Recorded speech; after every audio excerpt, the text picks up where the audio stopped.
சாந்தி. 24/12/2024 காலை முரளி. ஓம் சாந்தி. பாப் தாதா மதுவனம். சாராம்சம்: இனிய குழந்தைகளே, எல்லையற்ற சந்தோஷத்தையும் போதையையும் கொண்டிருப்பதற்கு சரீர உணர்வு என்ற நோயை துறந்து விடுங்கள். அன்பான புத்தியை உடையவராகி உங்கள் நடத்தையை சீர்திருத்திக் கொள்ளுங்கள். கேள்வி: எந்த குழந்தைகளால் ஞானத்தின் பிழையான போதை எதனையும் கொண்டிருக்க முடியாது? பதில்: தந்தையை மிகச் சரியாக அறிந்து நினைவு செய்பவர்களும் தந்தையை தங்கள் இதயபூர்வமாக புகழ்பவர்களும் இந்த கல்வியில் முழு கவனத்தையும் செலுத்துபவர்களுமே ஞானத்தில் எந்தவிதமான தவறான போதையை என்றுமே கொண்டிராத குழந்தைகள் ஆவார்கள். தந்தையை சாதாரணமாக கருதுபவர்களால் அவரை நினைவு செய்ய முடியாதிருக்கும். அவர்கள் அவரை நினைவு செய்திருந்தால் அவர்கள் நிச்சயமாக அவருக்கு எழுதுவதுடன் அவருக்கு தங்கள் செய்திகளையும் கொடுப்பார்கள். ஒரு குழந்தை பாபாவிற்கு எழுதாமலும் அவருக்கு செய்திகளை கொடுக்காத போதும் அந்த குழந்தை உணர்வற்றவர் ஆகிவிட்டாரா என்று தந்தை அதிசயிக்கின்றார். ஓம் சாந்தி. தாரணைக்கான சாராம்சம்: 1. நீங்கள் சதா பாதுகாப்பாக இருப்பதற்கு உங்கள் புத்தியை ஞான கடலை கடைவதில் மும்முரமாக வைத்திருங்கள். சுய தரிசன சக்கரதாரி ஆகுங்கள்.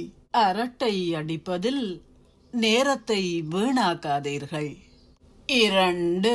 உங்கள் சரீரத்திலிருந்து பற்றற்றவராகுவதற்கு தந்தை உங்களுக்கு கற்பிக்கின்ற கல்வியை கற்றிடுங்கள்.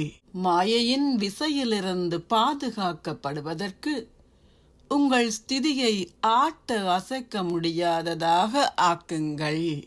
ஆசீர்வாதம்: நீங்கள் எல்லோருடனும் ஒத்துழைத்து தந்தை பிரம்மா தனது இலட்சியத்தை நடைமுறை வடிவில் கொண்டு வந்ததை போல் ஒரு நடைமுறை மாதிரி ஆகுவீர்களாக.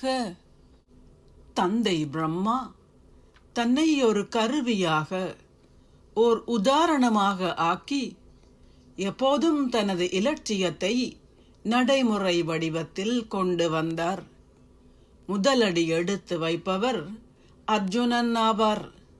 அவர் இதை செய்வதன் மூலம் முதலாம் இலக்கத்தில் வந்தார். அதேபோல் தந்தையை பின்பற்றுங்கள். உங்களின் வாழ்க்கையில் நீங்கள் எதை செய்தாலும் எப்போதும் நற்குணங்களின் ரூபம் ஆகுங்கள். நடைமுறை மாதிரியாகி உங்களின் ஒத்துழைப்பால் ஆத்மாக்கள் இலகுவாக நற்குணங்களை கிரகிக்க செய்யுங்கள். இதுவே நற்குணங்களின் தானம் எனப்படுகின்றது. தானம் செய்வதென்றால் உங்களின் ஒத்துழைப்பை கொடுத்தல் என்று அர்த்தம். ஆத்மாக்கள் எல்லோரும் வெறுமனே எல்லாவற்றையும் பற்றி கேட்பது என்றில்லாமல் இப்போது ஏதாவது நடைமுறை அத்தாட்சியையே காண விரும்புகின்றார்கள். ஆகவே முதலில் உங்களை நற்குணங்களின் ரூபம் ஆக்குங்கள். ஸ்லோகம்: எல்லோருடைய ஏமாற்றங்கள் என்ற இருளை அகற்றுபவர்கள் ஞான தீபங்கள் ஆவார்கள். ஓம் சாந்தி. நன்றிகள் பாபா.